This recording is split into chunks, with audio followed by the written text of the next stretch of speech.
ধারাটির 15তম পদ কত হবে? এই ধারাটির 15তম পদ আমাদের নির্ণয় করতে হবে। তো আমরা জানি ধারাটির শেষ পদ সমান n-তম পদ। n-তম পদ সমান a plus n-1 into d।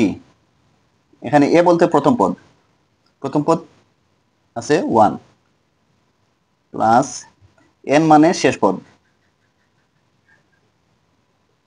-1 into d।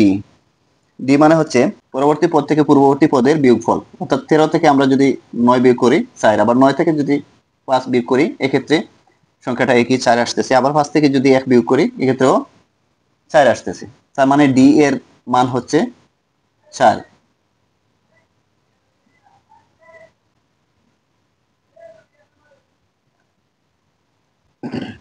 পনেরো থেকে 1 গেলে 14, 14 গুণ 4,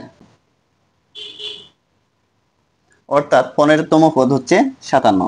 খুব সহজে কিন্তু আমরা এই সূত্র ব্যবহার করে অজানা কোনো পদ নির্ণয় করতে পারি। যদি আজকের এই টেকনিকটি আপনাদের ভালো লেগে থাকে তাহলে আমার এই পেজটি ফলো দিয়ে সাথেই থাকবেন, আর অবশ্যই ভিডিওটি শেয়ার করে আপনার বন্ধুদের দেখার সুযোগ করে দিবেন।